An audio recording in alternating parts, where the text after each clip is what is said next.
ऋषियों की मंडली के साथ प्रभु श्री राम जी विराजमान थे। सभी ऋषियों ने होम किया और होम करने के पश्चात मुनि मंडली के साथ बैठे हुए महर्षि विश्वामित्र जी से श्री राम जी ने पूछा, भगवान, हरे भरे वन से सुशोभित यह कौन सा देश है?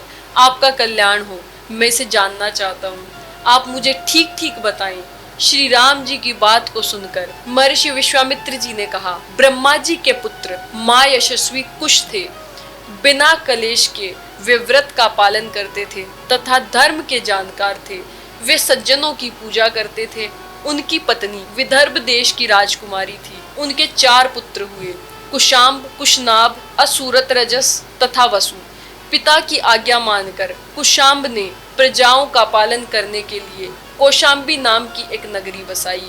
यह राजा वसु की भूमि वसुमती के नाम से प्रसिद्ध है। इसके चारों ओर 5 पर्वत हैं और सभी पर्वतों के बीच यह शोण नदी बहती है।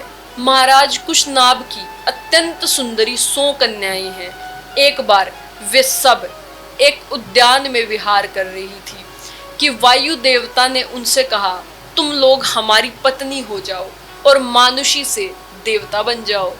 वायु की बात को सुनकर उन कन्याओं ने कहा, यद्यपि हम सब आपको श्राप दे सकते हैं, किंतु हम अपनी तपस्या की रक्षा करते हैं, क्योंकि श्राप देने के बाद सारे पुण्यों का नाश हो जाता है। तो इसी प्रकार उन कन्याओं ने कहा, हम आपको श्राप दे सकते हैं, किंतु हम अपनी तपस्या की रक्षा करते हैं।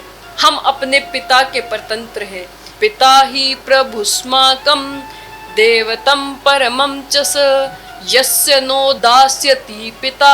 हम पर पिताजी का प्रभुत्व है। वे हमारे लिए सबसे श्रेष्ठ देवता हैं। पिताजी हमें जिसे देंगे वही हमारा पति होगा। कन्याओं की बातों से क्रुद्ध होकर वायु ने उनके भीतर प्रवेश करके उनके समस्त अंगों को टेढ़ा कर दिया। कुबड़ी बनी कन्याएं जब अंतःपुर में प्रवेश करती हैं तो पिता ने उनके कुबड़ेपन का कारण पूछा। अपने पिता की बातों को सुनकर कन्याओं ने उन्हें प्रणाम करके कहा, सर्वत्र संचारण करने वाले वायु देवता अशुभ मार्ग अपना रहे थे। उनकी धर्म पर दृष्टि नहीं थी। हम लोगों ने कहा, हमारे स्वामी हमारे पिता हैं, उनसे जाकर हमारा वर्ण करो। वे यदि दे देंगे तो हम आपकी पत्नी हो जाएंगी।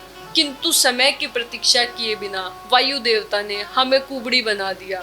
यह सुनकर कुशनाभ ने कहा, पुत्रियों, तुमने वायु को क्षमा कर दिया, उसे श्राप नहीं दिया।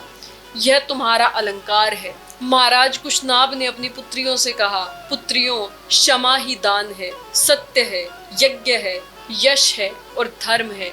क्षमा पर ही संपूर्ण जगत टिका है।